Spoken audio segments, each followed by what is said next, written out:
was sitting here thinking about Cain and Abel. The guy was like, the guy was like,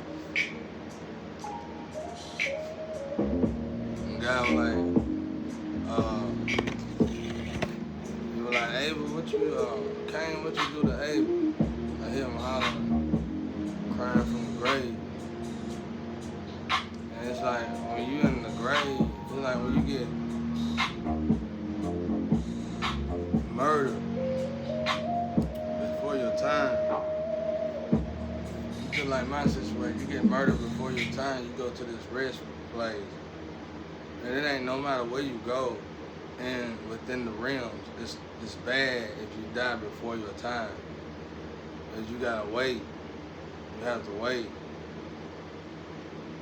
And then God will put you back together. After you done waited.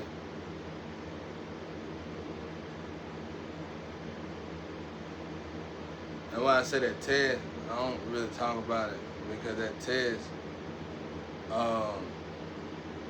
it could be something like that. It could be a gateway for those who done been unalive. I do talk about it. I talk about it really bad, you know, but I talk about it as in a way if I wasn't unalive, or if I haven't been put in a certain situation. But when you done been like in dark night of the soul, unalive, anything like that, I don't know. The rules might be different. Purgatory energy. The rules might be different.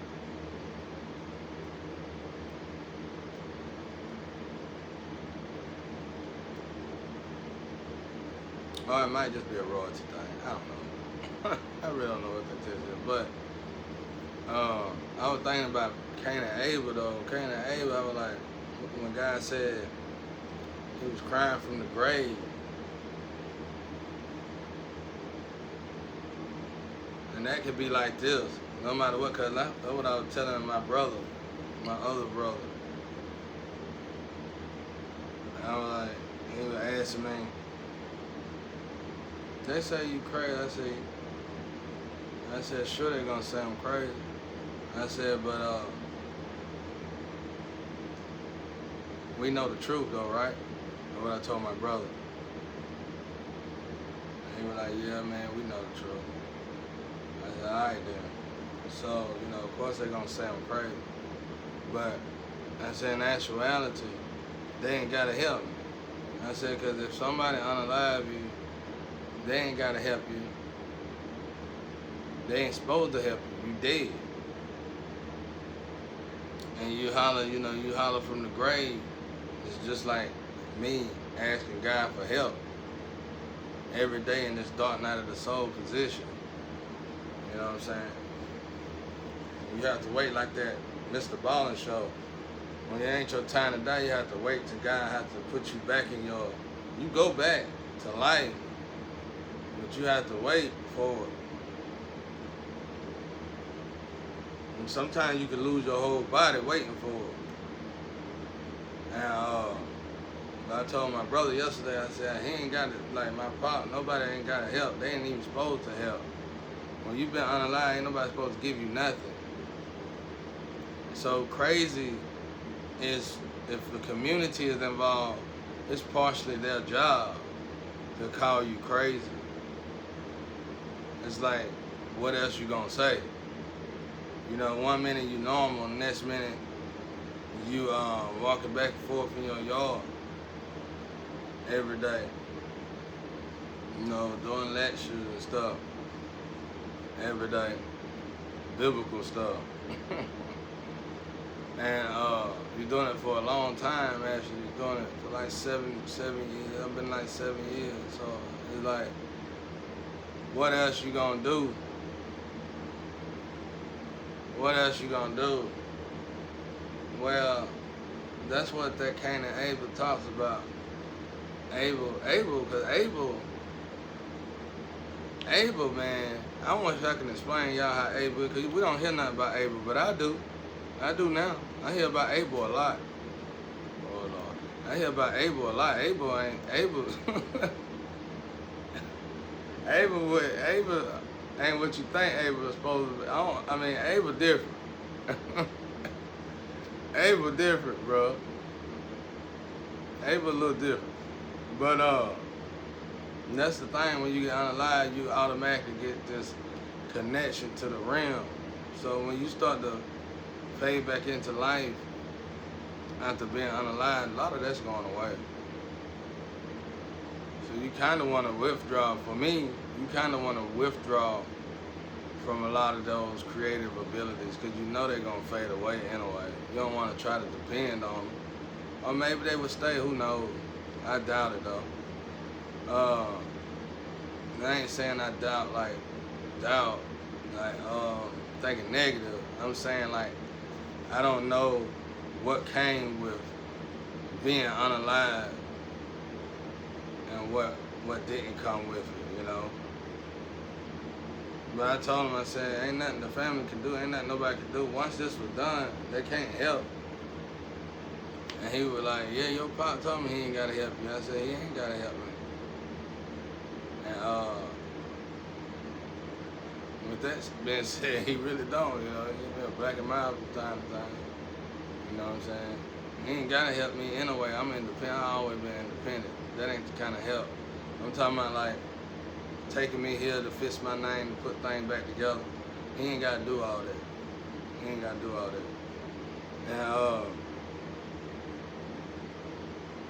And that goes for anybody else in your family when you've been unalive. And my brother looked like he was finna cry. Not the one stay here. I got other brothers. I got another one too. He stay up the road. And he was looking like he was finna cry. But me and him was always hanging together and stuff. You know, back in the day, you know, smoking together and stuff. And he know damn well I ain't deserved it. But I was sitting here thinking, how often have they been putting me in this? I think they get a check for doing this. Like, I think your parents can do something to you or put you in some experiment, and it's like death. They kill you, you know what I'm saying? Or it's like death. In my case, it was more, it's I don't know who the hell did this, honestly. And I don't really care. I'm over it, you know. It don't bother me. But to my community, it's okay. I don't care about none of that. I don't care about you calling me crazy. I mean, they fought so hard for somebody else to get what God blessed me to do. Not my community, my family. And it's like, let them have it already. Let them have it already. They fought tooth and nail to take somebody else's life. You just gotta ask yourself something. When you take somebody else's life and make it your own, are you gonna put up the same fight that they did? Or is you gonna waste it? Somebody told me that when I was young. Somebody told me that when I was young in the street. And when I heard that, that was when I was real young. That's when I really started doing my own thing and stopped depending on looking up. You know, when you're young, you do that. But a lot of y'all grown folks do it anyway. But when you're young, you do that anyway. You look up to people. I want to be like this person. I want to be like that person, especially on the block. When I heard that old dude say that, I realized even if God gave me everything that was of that person, I still wouldn't have probably been as driven. I still wouldn't have. I've been a one-hit wonder, bro. I just jumped in his shoes, finished what he did, and never been over. But to my community, don't worry about it. It don't matter what else can you say? They unalive, what else can you say? You can't say they unalive.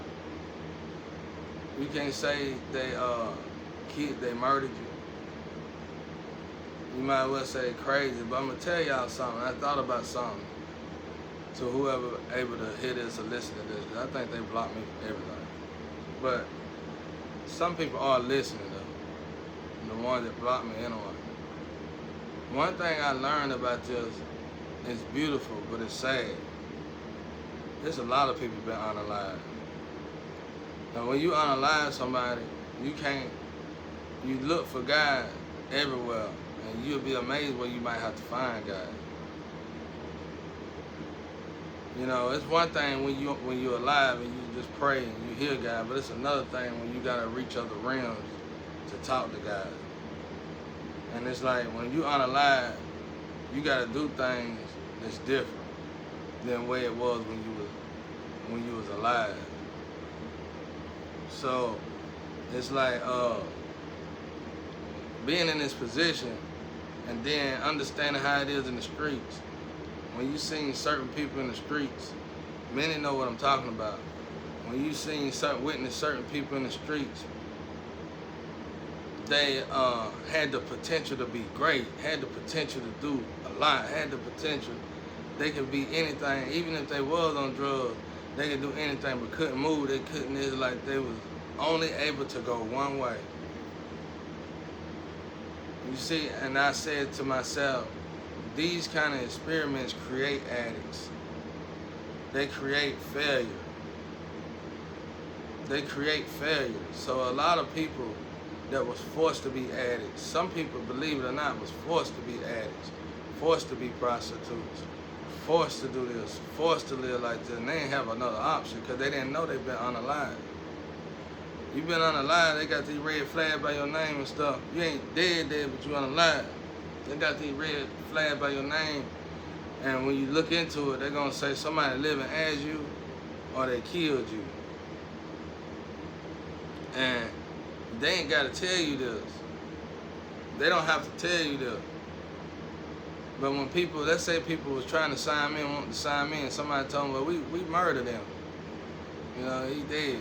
You can give it to his nephew or something. Give it to his cousin. They're like, wow, you just gonna make them put in all that work? So when I talk to my community, they know it. You know how I know they know it, they be wanting to cry. And they be like, how dare they, why they do that to you? What made them do that? And then they say, they look and say it's a woman. Everybody know my family could care less about a woman, whether my ex-wife or not. They just played her to help with the process.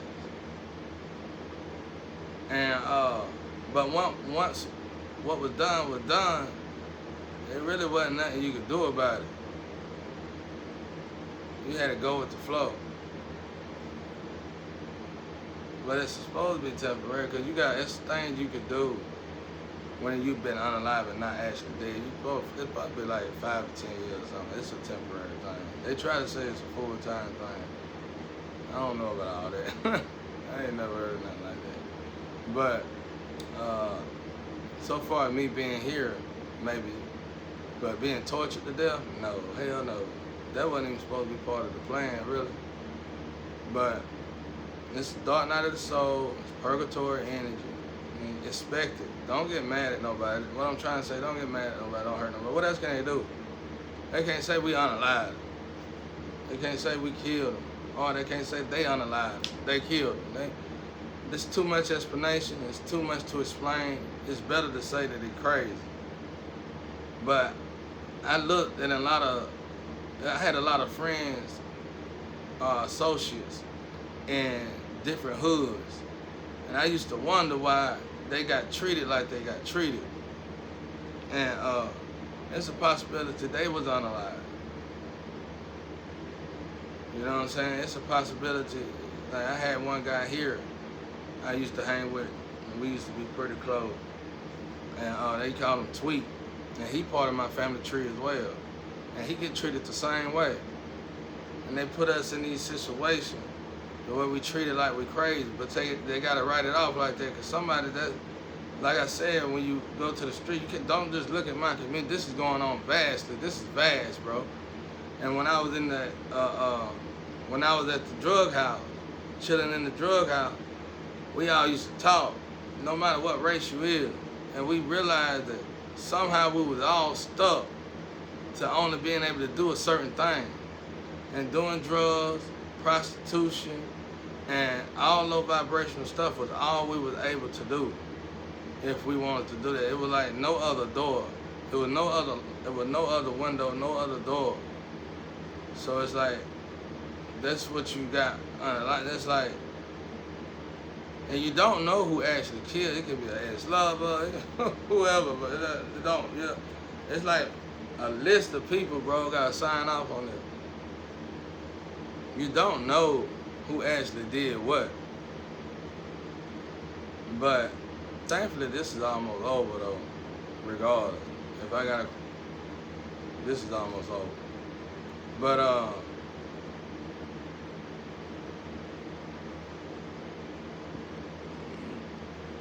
yeah, this nightmare definitely about over. But anyway, what I'm trying to say is, I realize a lot of people been unalive. This right here, creating prostitute addicts and everything, because it ain't no other. When you get unalive, bro, it's hard to hear God. You can see God, you reach for God, you might not get to God. It's hard to hear God, bro. You can see God, somebody else pray. Somebody beside you pray to God and they get what they want. You pray to God, you ain't finna get nothing. You feel like you're a better person than that person. You probably dead. They probably killed you, or they put you in an experiment. And it's pretty much like a death chamber. And you dead, basically. I don't know what people do this for. I don't know what they're entertainment for, but I know the universe can use it as well. I know God uses it as well. It's legal. It's legal now. But I'm just saying, it creates hopelessness. It creates, it's very, I don't know, I don't even look for nobody to talk to, because the vast majority of people that I know going through it are addicts. They do whatever they want to do that's low vibrational, because it's another form of living. You gotta live, it's another form of living.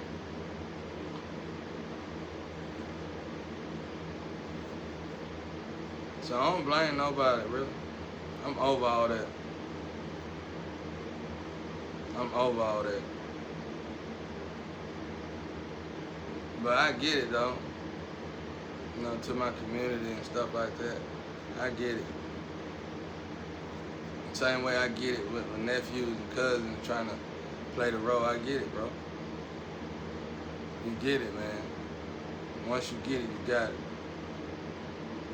There really ain't nobody to blame. Once this done been done and moved forward,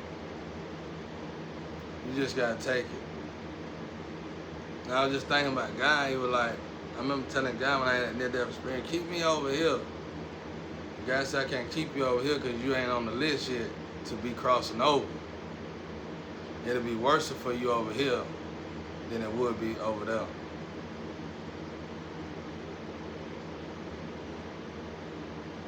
So it's better that you wait over there until you, he said, I'll put you back in your spot. He said, but you're going to have to wait 5 or 10 years.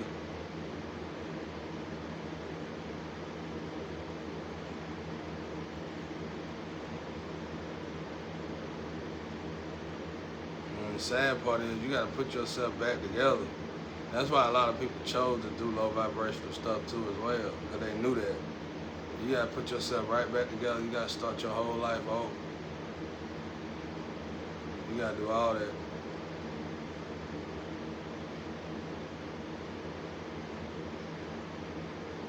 Because everybody going to play like they ain't know what's going on. But I feel like I done been down. I feel like somebody done this to me twice. So if you can move, get away from them people, because they'll do it again. Because it's like maybe the maybe not the community, but maybe the town is using it to make money off of. Or maybe they're not getting funded by the government like they need to or something. So you better leave the whole area. That'd be my advice. Leave that area. Because if they keep doing it, leave the hell out of it. Don't leave, fly away. Get immediately. Get away from the people because they probably need the money or some shit. I don't know.